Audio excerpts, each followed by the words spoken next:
नागपुरातली ही दृश्य आपण पाहतोय। 20 साल बेमिसाल असा नारा देत भाजपकडून नागपुरात जोरदार शक्ती प्रदर्शन या ठिकाणी आपण पाहतोय। बाईक रॅलीचं आयोजन करण्यात आलेलं आहे।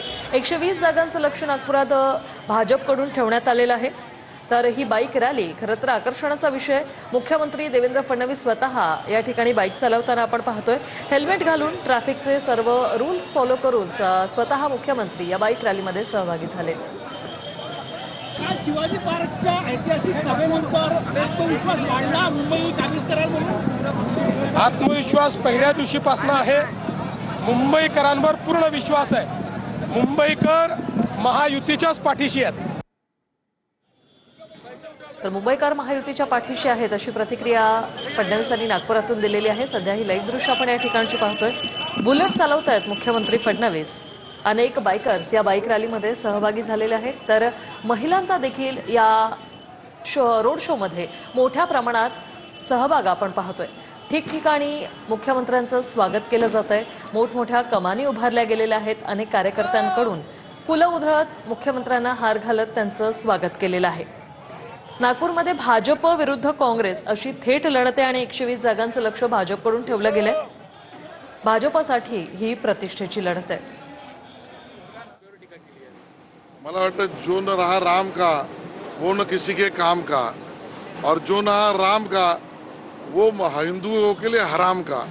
आणि म्हणून हराम शब्द वापरला असेल तर तो संजय राऊत आणि उबाटा सेना याच्याकडे जातो असं माझं म्हणणं आहे। अण्णामलांच्या विधानावरून पुन्हा एकदा महायुतीतल्या नेत्यांमध्ये कुठेतरी नाराजी पाहायला मिळते। एकनाथ शिंदेंनी आज टू द पॉइंट या मुलाखतीमध्ये अण्णामलाई यांनी केलेलं विधान दुर्दैवी होतं, चुकीचं होतं असं म्हटलं। मला वाटतं या बाबतीमध्ये देवेंद्रजींनी स्पष्टता दिली आहे। या विधानाला फार महत्त्व देण्याची आज आवश्यकताच नाही आणि ते काही राष्ट्रीय नेते नाहीत आणि ते काय बोलले यावर इलेक्शन कमिशन आपलं काम करेल। मुंबई मराठी माणसाचीच, मुंबई महाराष्ट्राची याबद्दल दुमत असण्याचं कारण नाही। सर, ठाकरे गटाकडून उद्या परवा ज्या ठिकाणी मतदान असेल त्या ठिकाणी भगवे गार्ड जे आहे ते ठेवले जाणार आहे। भगवे गार्ड गार्ड जे आहे ते ठेवले जाणार आहे, जेणेकरून मतचोरी किंवा असे प्रकार जे आहेत ते उघडकीस आणण्यासाठी त्यांनी एक वेगळी टीम तयार केली आहे। मला वाटतं आता तरी भगव्याकडे येण्याचा त्यांचा हा केविलवाना प्रयत्न आहे। भगवा त्यांनी कायमस्वरूपी सोडला, बाळासाहेबांचे विचार सोडले, हिंदुत्वाला तिलांजली दिली, मामूंच्या गोदीत जाऊन बसले। आता निवडणुकीच्या दिवशी भगवं काहीतरी ब्रिगेड निर्माण करायचं याचा अर्थ स्वतःला फसवलंय कसं याची जाहीर कबुली देण्यासारखं आहे। असे जे काही व्हिडिओ जे आहेत ते व्हायरल होत आहेत की भाजपला हरवण्यासाठी मतदानाला उतरा आणि खास करून अल्पसंख्याक किंवा मायनॉरिटी सेलकडून ज्या सगळ्या ऍक्टिव्हिटीज होत आहेत हे सगळे व्हिडिओ व्हायरल होत आहेत। काय नेमकं तुम्ही याकडे कसं बघताय? कारण कोणाला मतदान करा हे ते सांगत नाहीये। त्या व्हिडिओमध्ये असं फक्त दिसतंय की फक्त भाजपला हरवण्यासाठी मतदान करा आणि भाजपच्या विरोधात मतदान करा।